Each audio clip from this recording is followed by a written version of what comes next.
Good morning, good evening guys! Eto panibagong hottest topic. Friendship over na nga ba si Kapitana Grace at si Viancy? Ano ang katotohanan dyan? At ito ay patungkol sa kanilang post. Unang nag-post sa share post sa Facebook account, etong si Viancy. Ang kanyang post, share post niya yung page ng Facebook page ng Sagittarius, kung saan ang nilalaman, ang mang-aaway kay mama ay kaaway ko na rin. At ang caption ng Sagittarius ay kakampi mo ako sa lahat, ma. Gaya ng pagkampi mo sa akin nung ako'y bata pa. So, unang nag-share niyan, ay si Viancy, si Dalaga. Pinost niya yan at naka-off comment, hindi makakapag-comment ang gustong mag-comment, Pinost niya yan sa kalagitnaan ng talagang napakainit na kaganapan. Ayan. At kung saan, abay may rest back. Ano nga ba itong rest back ni Kapitana Grace, Share niya rin itong post ng Sagittarius at ang kanyang caption naman ni Kapitana Grace, paano kung ang nang-away kay Papa, awayin ko din, ha. So, matindi, talagang patindi na patindi ang kaganapan at masasabi nga natin parang friendship over na, alam naman natin magbeshi, mag-best friend etong si Dalaga at si Kapitana Grace, nang dahil sa mga issue, nang dahil sa mga kaganapan ay mukhang nagkakamalabuan na ang kanilang pagkakaibigan, saksi tayo sa kung gaano ka-close, kung gaano kadikit itong dalawa, sa katunayan, nagsasabihan ng mga problema at sa birthday nga po ni Viancy, present itong si Kapitana Grace, and then ganun din naman nung birthday ni Kapitana Grace, nag-message pa nga po doon si Dalaga kung saan ay kanyang nabanggit na talagang nasasandalan niya nga po itong si Kapitana Grace. Yes naman, talagang napakabuti ni Kapitana Grace, at makikita natin sa kanya na bagamat hindi sila as in magkadugo ng matubang, pero makikita natin sa kanya ang pusong grabe din, napakabait, napakamatulungin nitong si Kapitana Grace, So, dito nga sa post ni Kapitana Grace, ang pangalan niya sa FBI is Matubang.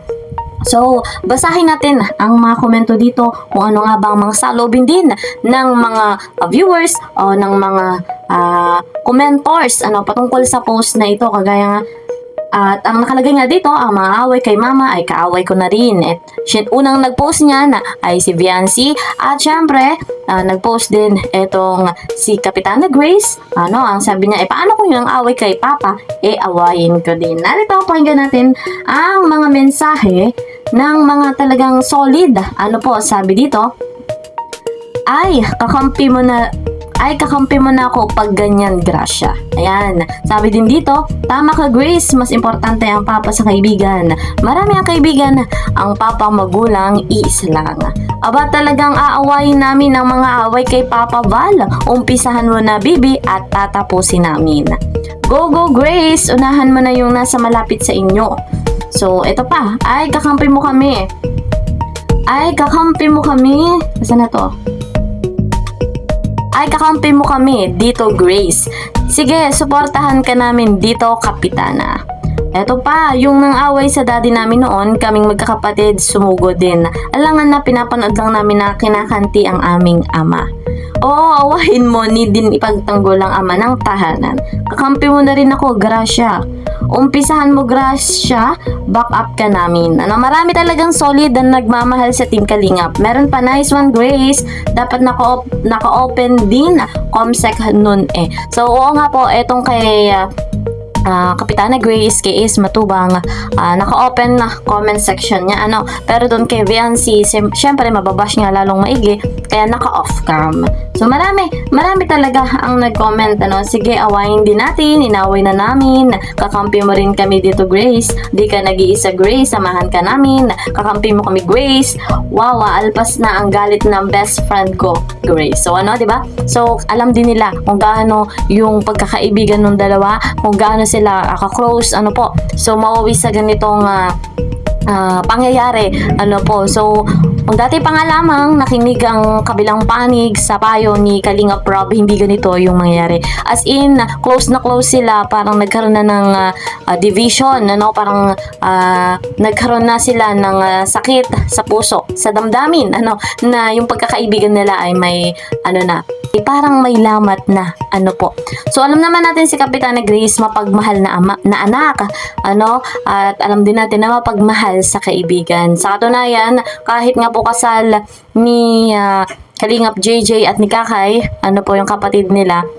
So, nung panahon yung kita naman natin sa vlog ni Kalinga Prab, dali-daling pumunta si Kapitana Grace para puntahan si papa niya na tama na nga daw po, ano. Syempre, nasa gitna siya. Iniisip niya yung best friend niya, iniisip niya yung kanyang papa. Pero, syempre, yun nga po ay interview para kay Kalinga, para kay Kuya Val, nang sa ganun ay malaman yung kanyang side. Ano guys, so, doon pa lang kitang-kita na natin na si Kapitana Grace ay tunay na kaibigan. Subalit, kapag nga ang ama niya o si Kuya Val na ay talagang kinakaaway, ay magiging kaaway din si Kapitana Grace. So malay natin dumating yung araw yung pagkakaibigan nila ay bumalik, ano, mas lalong umusbong. Hindi man ngayon, lalo't napakainit pa ng issue, napakainit pa ng pangyayari at hindi pa nga po natatapos, maghaharap-harap pa lamang sila sa barangay. So malalaman din natin ang katotohanan. Ninyong lahat, nating lahat, ano, suportahan natin si Kuya Val, si Kalinga Prab. So sa barangay, doon talaga malalaman at ilalatag ang katotohanan, ang dapat ilatag, ano guys.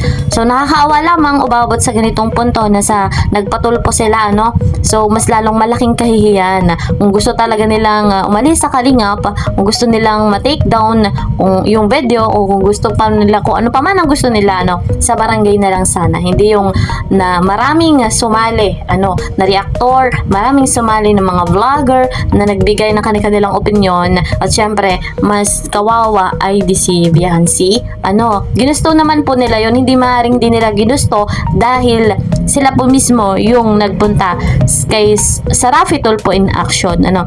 Dapat doon pa lang, bago pa sila pumunta, inisip na nila yung magiging kalalabasan, ano guys. So maligyan po natin, kagaya ng ating pinag-usapan kanina, yung pagsasama ng magkaibigan, ano po, ni Kapitana Grace at ni Viancy ay balang araw maging maayos. So hindi man ngayon, maasa tayo na magiging payapa, tahimik ang lahat. So hanggang dito na lamang po muna. See you po sa next video. Bye bye!